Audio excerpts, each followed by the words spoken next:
தமிழ் பேசும் அனைவருக்கும் வணக்கம். பிப்ரவரி 20, 2026 தேதியிட்ட தமிழகம் மற்றும் மத்திய அரசுகளின் மிக முக்கியமான அறிவிப்புகளை பற்றி இந்த தொகுப்புல விரிவாக பார்க்க போறோம். இந்த திட்டங்களும் மாற்றங்களும் பொதுமக்களாகிய நம்மோட அன்றாட வாழ்க்கையில் என்னென்ன தாக்கத்தை ஏற்படுத்த போகுதுன்னு தெரிஞ்சுக்க வேண்டியது ரொம்பவே அவசியம். சரி, இன்னைக்கு நாம பார்க்க போற இந்த அறிவிப்புகளை உங்களுக்கு எளிதா புரிய வைக்கிற மாதிரி 4 முக்கிய பிரிவுகளா பிரிச்சிருக்கோம். முதல்ல மக்கள் நலத்திட்டங்கள், அப்புறம் பொது சேவை அறிவிப்புகள், அதை தொடர்ந்து கல்வி மற்றும் வேலைவாய்ப்பு சம்பந்தமான செய்திகள், கடைசியா மற்ற சில முக்கிய தகவல்கள்னு எல்லாத்தையும் ஒன்னா விளக்கமா பார்க்கலாம். முதல் பகுதிக்குள்ள போகலாம். மக்கள் நலத்திட்டங்கள். பொதுமக்களோட நலனுக்காக அரசு அறிவிச்சிருக்கிற புதிய நிதி உதவிகள், சலுகைகள் என்னென்னு இப்ப பார்க்கலாம். இன்னையோட ஒரு மிகப்பெரிய அறிவிப்பு இதுதாங்க. மகளிர் உரிமை தொகை திட்டத்தின் கீழ் தகுதியுள்ள 1,31,00,000 பெண்களோட வங்கி கணக்குகள்ல தலா 5,000 ரூபாய் வரவு வைக்கப்பட்டிருக்கு. இது பல லட்சம் குடும்பங்களுக்கு ஒரு பெரிய நிதி உதவியா அமைஞ்சிருக்கு. இந்த 5,000 ரூபாய் எப்படி பிரிச்சு கொடுக்கப்பட்டிருக்குன்னு பாத்தீங்கன்னா, பிப்ரவரி மாசத்துக்கான வழக்கமான 1,000 ரூபாய், வரப்போற மார்ச் ஏப்ரல் மாதங்களுக்கான முன்பணம் 2,000 ரூபாய், அதோட புதுசா அறிவிக்கப்பட்ட கோடைக்கால சிறப்பு நிதி 2,000 ரூபாய்னு மொத்தம் 3 பகுதியா கொடுக்கப்பட்டிருக்கு. இதுல முக்கியமா கவனிக்க வேண்டியது, இந்த கோடைக்கால சிறப்பு நிதி இனிமே ஒவ்வொரு வருஷமும் வழங்கப்படும்னு சொல்லியிருக்காங்க. இதோட நிக்கல, திராவிட மாடல் 2.0 அப்படிங்கிற திட்டத்தோட ஒரு பகுதியா திரும்பவும் ஆட்சிக்கு வந்தா இந்த மகளிர் உரிமை தொகைய மாசம் 2,000 ரூபாயா உயர்த்துறதுக்கும் திட்டம் இருக்குன்னு அரசு தரப்புல சொல்லியிருக்காங்க. அடுத்ததா மக்கள் மத்தியில பெரிய எதிர்பார்ப்பை ஏற்படுத்தி இருக்கிற ஒரு விஷயம், புதிய நகைக்கடன் தள்ளுபடி. வரப்போற 2026 சட்டமன்ற தேர்தலை மனசுல வச்சு கூட்டுறவு வங்கிகள்ல 5 சவரன் வரைக்கும் நகைக்கடன் வாங்கினவங்களோட விவரங்களை அரசு சேகரிச்சுட்டு வர்றதா தகவல்கள் வெளியாயிருக்கு. இதனால இது சம்பந்தமான அறிவிப்பு சீக்கிரமே வெளியாகலாம்னு எதிர்பார்க்கப்படுது. தனியார் நிறுவன ஊழியர்களுக்கு ஒரு முக்கியமான செய்தி. வருங்கால வைப்பு நிதி, அதாவது PF கணக்குகளுக்கு இந்த நிதியாண்டுக்கான வட்டி விகிதம் 8.25% இருக்கும்னு மத்திய அரசு நிர்ணயிச்சிருக்கு. இந்த வட்டி தொகை மார்ச் 31 தேதிக்கு பிறகு ஊழியர்களோட கணக்குல வரவு வைக்கப்படும். சரி, இப்ப அடுத்த பகுதிக்கு போகலாம். புது சேவைகள்ல என்னென்ன முக்கிய மாற்றங்கள் வரப்போகுது, என்னென்ன புதிய அறிவிப்புகள் வந்திருக்குன்னு பார்க்கலாம். மின்சார கட்டணம் செலுத்துற முறையில ஒரு பெரிய மாற்றம் வரப்போகுது. மக்களோட நிதிச்சுமையை குறைக்கிறதுக்காக இப்போ இருக்கிற 2 மாசத்துக்கு ஒரு முறை கரண்ட் பில் கட்டுற முறைய மாத்தி மாசம் பில் கட்டுற மாதிரி கொண்டு வர அரசு தீவிரமா பரிசீலனை பண்ணிட்டு இருக்கு.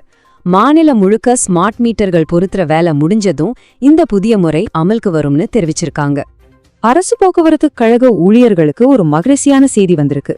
ஏப்ரல் 2024 மார்ச் 2026 வரைக்கும் ஓய்வு பெற்ற சுமார் 6,867 ஊழியர்களுக்கு சேர வேண்டிய பணிக்கொடை, PF மாதிரியான நிலுவைத் தொகைகளை உடனடியா கொடுக்கறதுக்காக 2,446 கோடி ரூபாய் சிறப்பு நிதி ஒதுக்கப்பட்டிருக்கு. இது ஓய்வு பெற்ற ஆயிரக்கணக்கான ஊழியர்களுக்கும் அவங்க குடும்பத்துக்கும் ஒரு உடனடி நிவாரணமா இருக்கும். ரயில்ல பயணம் செய்றவங்களுக்கு ஒரு நல்ல செய்தி. சென்னையிலிருந்து தூத்துக்குடிக்கு போற பயண நேரத்தை ரொம்பவே குறைக்கக்கூடிய புதிய வந்தே பாரத் ரயில் சேவை இப்போ தயார் நிலையில இருக்கு. இது செயல்பாட்டுக்கு வந்தா இந்த 2 நகரங்களுக்கும் இடையிலான பயணத்தை வெறும் 8 மணி நேரத்துல முடிக்க முடியும். தொழில்நுட்ப உலகத்துல ஒரு முக்கியமான புதிய கட்டுப்பாட்டை மத்திய அரசு கொண்டு வந்திருக்கு. இனிமே செயற்கை நுண்ணறிவு, அதாவது ஆர்டிஃபிஷியல் இன்டெலிஜென்ஸ் மூலமா உருவாக்கப்படுற எந்த ஒரு போட்டோ, வீடியோ அல்லது டெக்ஸ்டா இருந்தாலும் அதுல செயற்கை நுண்ணறிவால் உருவாக்கப்பட்டது அப்படிங்கிற ஒரு லேபிள் அல்லது வாட்டர்மார்க் கண்டிப்பா இருக்கணும்னு உத்தரவு போட்டிருக்காங்க. இந்த புதிய விதி மூலமா தவறான தகவல்கள் பரவுறத கட்டுப்படுத்த முடியும்னு அரசு நம்புது. இதன்படி ஏதாவது தீங்கு விளைவிக்கக்கூடிய அல்லது சர்ச்சையான ஒரு கண்டென்ட் பத்தி புகார் வந்தா சம்பந்தப்பட்ட சமூக ஊடக நிறுவனங்கள் அதை 3 மணி நேரத்துக்குள்ள நீக்கணும். இந்த விதி இன்னையிலிருந்து நாடு முழுக்க அமலுக்கு வந்திருக்கு. ஒரு கடுமையான உத்தரவை போக்குவரத்து ஆணையர் பிறப்பிச்சிருக்காரு. அதன்படி இனிமே 3 சக்கர ஆட்டோக்கள்லையும் 2 சக்கர வாகனங்கள்லையும் சரக்குகளை ஏற்றி செல்ல முழுமையா தடை விதிக்கப்பட்டிருக்கு.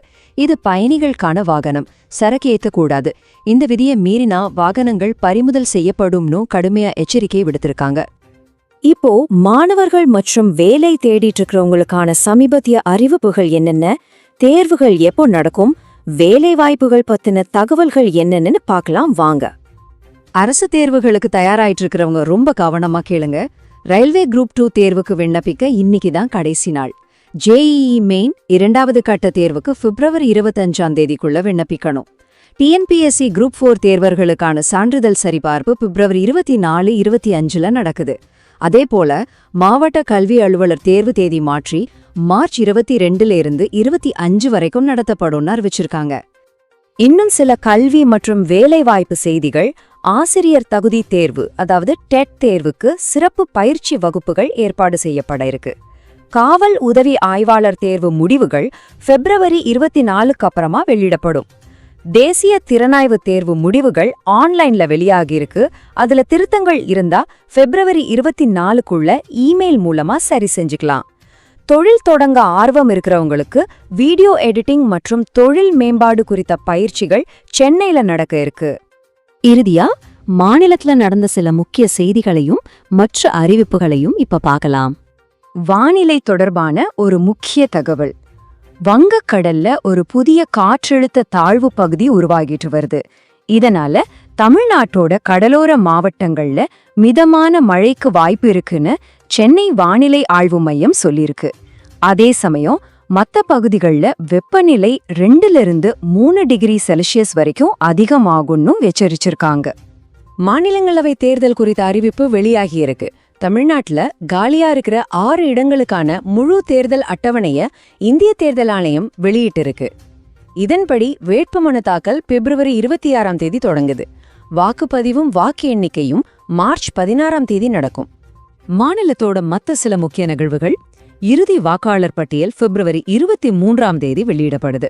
அதே நாள்ல முதலமைச்சர் தலைமையில அமைச்சரவை கூட்டம் நடக்க இருக்கு. சென்னை எழும்பூர் ரயில் நிலையத்துல வேலைகள் நடக்கிறதால சில ரயில்களோட சேவையில மாற்றம் செய்யப்பட்டிருக்கு. மேல்மலையனூர் அங்காளம்மன் கோவில் தேரோட்டத்தை முன்னிட்டு விழுப்புரத்துக்கு பிப்ரவரி 21ஆம் தேதி உள்ளூர் விடுமுறை. முதலமைச்சர் இன்னைக்கு நாகர்கோவில்ல புதிய திட்டங்களை தொடங்கி வச்சு நலத்திட்ட உதவிகளை வழங்குறார். சரி, இன்னைக்கு நாம பார்த்த அறிவிப்புகளோட ஒரு சின்ன சுருக்கத்தை பார்த்துடலாம். மகளிருக்கு 5000 ரூபாய் நிதியுதவி, மாதாந்திர மின் கட்டண முறைக்கான திட்டம், ஓய்வு பெற்ற போக்குவரத்து ஊழியர்களுக்கு நிதி ஒதுக்கீடு, அப்புறம் செயற்கை நுண்ணறிவுக்கான புதிய கட்டுப்பாடு. இதெல்லாம் தான் இன்னையோட மிக முக்கியமான அம்சங்கள்.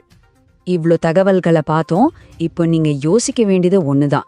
இந்த அறிவிப்புகள்ல எது உங்களோட வாழ்க்கையில உங்க குடும்பத்தோட வாழ்க்கையில ஒரு பெரிய தாக்கத்தை ஏற்படுத்த போகுது?